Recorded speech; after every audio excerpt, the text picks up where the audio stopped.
रात्रीचे 12:40 झाली होती. मुंबईचं जुहू परिसर. इथे राहतो बॉलिवूडचा ॲक्शन किंग, ज्याच्या सिनेमात गाड्या उडतात, गोळ्या चालतात, तो रोहित शेट्टी.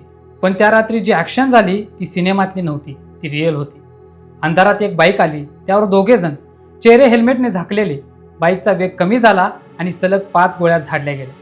काचेचा चोरा झाला, भिंतीवर गोळ्यांचे निशाण उमटले आणि एका क्षणात बॉलिवूडच्या सर्वात सुरक्षित मानल्या जाणाऱ्या एरियात दहशत पसरली. हा गोळीबार कोणा एका माणसाला मारण्यासाठी नव्हता, तर एक मेसेज होता.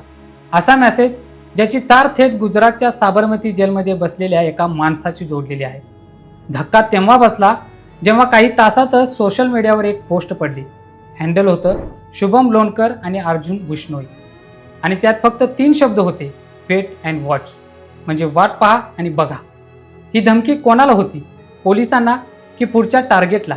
दुसरीकडे पुण्याच्या पिंपरी चिंचवडमध्ये सोन्याने मडलेला माणूस, ज्याला आपण गोल्डन मॅन म्हणतो, सनी वाघचौरे. त्यांचा फोन वाजतो. नंबर भारतीय नाही, आवाज ओळखीचा नाही, पण पलीकडून आलेला मेसेज काळजाचा ठोका चुकवणारा होता. 5 कोटी दे, नाहीतर तुझा बाबा सिद्दीकी करू. विषय हार्ड आहे मित्रांनो. एका बाजूला देशातला सर्वात मोठा दिग्दर्शक, दुसऱ्या बाजूला पुण्यातला गोल्डमॅन, आणि यांच्या मागावर कोण आहे, तर तीच गँग जिने सिद्धू मुसेवाल्याला दिवसाडोळ्या संपवलं.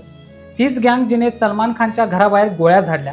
पण प्रश्न हा आहे, 700 शूटर, आंतरराष्ट्रीय नेटवर्क आणि हायटेक हत्यारं, हे सगळं जेलच्या 4 भिंतींच्या आतून ऑपरेट कसं होतं? 1 फेब्रुवारीच्या त्या रात्रीनंतर मुंबई पोलिसांनी क्राईम ब्रँच ॲक्शन मोडमध्ये आले. CCTV फुटेज तपासलं गेलं. त्यात एक धक्कादायक गोष्ट दिसली. हल्लेखोरांनी रेकी केली होती. त्यांना माहीत होतं की कॅमेरे कुठे आहेत, गार्ड्स कुठे असतात. हे काम कोणा नवख्या चोराचं नव्हतं, हे प्रोफेशनल काम होतं. मुंबई आणि पुणे पोलिसांनी एक जॉईंट ऑपरेशन राबवलं. टेक्नॉलॉजीचा वापर झाला. मोबाईल टॉवर लोकेशन डंप केले गेले आणि अवघ्या 24 तासात पुण्यातील वेगवेगळ्या भागातून 5 जणांना उचललं गेलं. नावं ऐका, कारण ही नावं आता हेडलाईन बनलेली आहेत. जिंकू मार्ग, आदित्य सिंग, सिद्धार्थ ऐनपुरे आणि समर्थ पोमाजी या 4घांना कोर्टात हजर करण्यात आलं. कोर्टाने त्यांना 5 फेब्रुवारीपर्यंत पोलीस कोठडी दिली. पण इथेच खरी गोम आहे. कोर्टात या आरोपींचे वकील उभे राहिले आणि त्यांनी ठामपणे सांगितलं, माझ्या आशिलांचा बिश्नोई गँगशी काहीही संबंध नाही. हे निर्दोष आहेत. जर हे निर्दोष आहेत तर पोलिसांना त्यांच्यापर्यंतचे धागेदोरे कसे मिळाले? पोलिसांच्या सूत्रानुसार हे 4घे लॉजिस्टिक्स प्रोव्हायडर्स आहेत.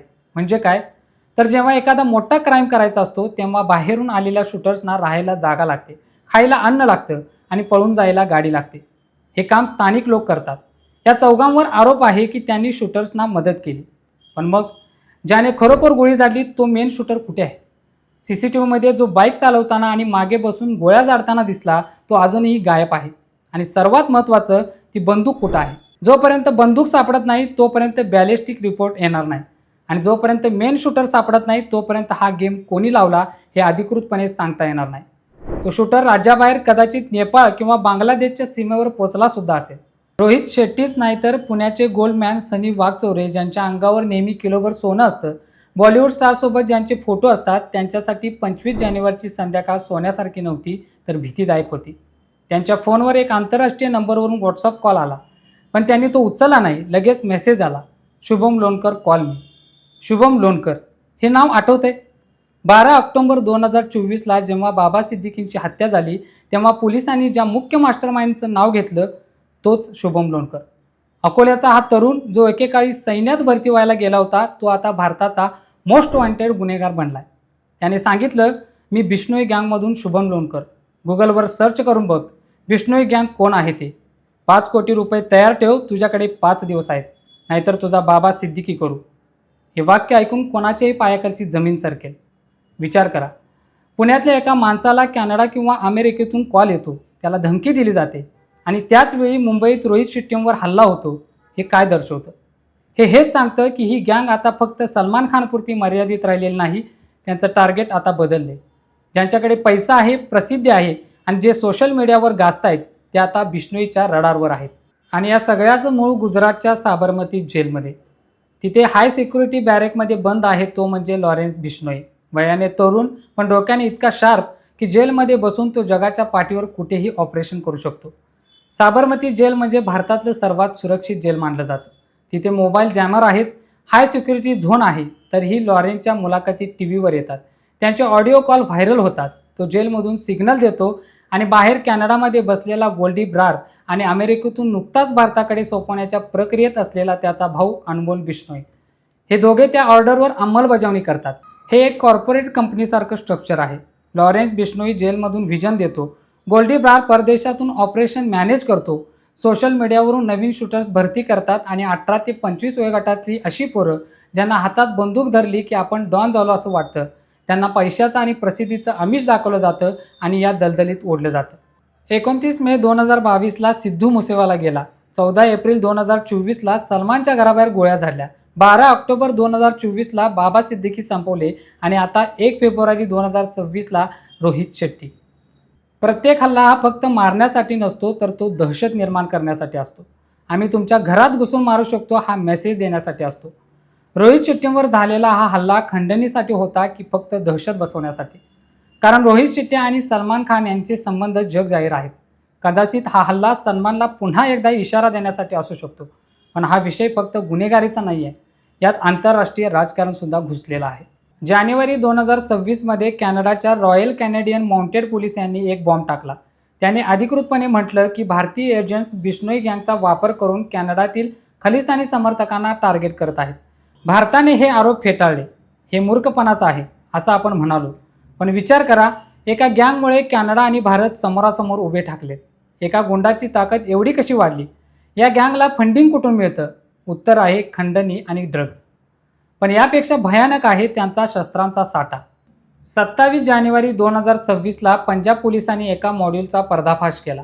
10 जणांना पकडलं. त्यांच्याकडे देसी कट्टे नाहीत तर ग्लॉक पिस्तूल सापडली, ऑस्ट्रियन बनावटीची, जी पोलीस आणि आर्मी वापरते. एका सेकंदात 15-20 राऊंड फायर करण्याची क्षमता असलेली ही हत्यारं. पाकिस्तानमधून ड्रोन येतात, पंजाब आणि राजस्थानच्या सीमेवर रातोरात शस्त्र टाकली जातात आणि तिथून ती ट्रकच्या केबिनमधून, फळांच्या पेट्यांमधून मुंबई पुण्यापर्यंत पोहोचतात. रोहित शेट्टींवर हल्ला करण्यासाठी वापरलेली बंदूक कुठून आली असेल ती अजून सापडलेली नाही. पण ती नक्कीच साधीसुधी नसणार आणि ती जोपर्यंत सापडत नाही तोपर्यंत धोका टळलेला नाही. आता पोलीस तपास कसा करत आहेत? आलेल्या कॉलची ऑडिओ क्लिप पोलिसांनी फॉरेन्सिक लॅबला पाठवली आहे. शुभम लोणकरचा जुना व्हॉईस सॅम्पल पोलिसांकडे आहे. आता व्हॉईस मॅचिंग टेक्नॉलॉजी वापरून हे तपासलं जाईल की तो आवाज खरोखर शुभमचाच आहे की कोणी AI वापरून आवाज बदलला आहे. दुसरीकडे रोहित शेट्टींच्या घराबाहेर सापडलेल्या गोळ्यांच्या पुंगळ्या बॅलिस्टिक तज्ज्ञांकडे गेल्या आहेत.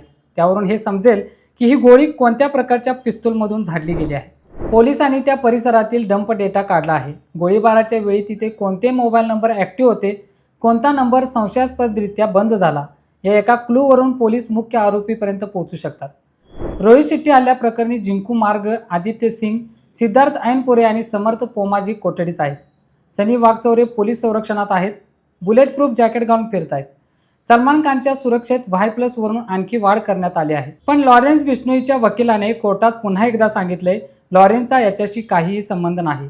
जर संबंध नाही तर मग जबाबदारी का स्वीकारली जाते? हा पब्लिसिटी स्टंट आहे का? सोशल मीडियावरची ती पोस्ट, वेट अँड वॉच, ही फक्त धमकी होती की येणाऱ्या काळाची चाहूल? पुढचा नंबर कोणाचा? पुण्यातल्या आणखी एखाद्या व्यावसायिकाचा की बॉलिवूडच्या आणखी एका स्टारचा? हा विषय इथेच संपत नाही. जेव्हा एखादा गुन्हेगार जेलमध्ये बसून सेलिब्रिटी बनतो, जेव्हा तरुण पोरं त्याच्या रील्सना लाईक करतात, तेव्हा ती समाजाची नैतिक हार असते. रोहित शेट्टींच्या सिनेमात हिरो येतो आणि गुंडांना मारतो, सिंघम येतो आणि सगळं ठीक करतो. पण रिअल लाईफमध्ये गुंड जेलमध्ये बसून सूत्र फिरवतो आणि आपली हायटेक सिस्टीम हातबल होऊन बघत राहते. कोर्टाने 4 दिवसांची कोठडी दिली आहे. या 4 दिवसात पोलीस या 4 जणांकडून काय माहिती काढतायत हे बघणं महत्त्वाचं ठरेल. तुम्हाला काय वाटतं? आपली सिस्टीम लॉरेन्स बिश्नोईला रोखण्यात कमी पडते का? कमेंट्समध्ये तुमचं मत नक्की मांडा. आणि हो, व्हॉट्सॲपवर येणाऱ्या कोणत्याही अफवांवर विश्वास ठेवू नका. आजच्या व्हिडिओत इतकंच. नवीन व्हिडिओत नवीन विषयासोबत पुन्हा भेटूया. या बोलूया.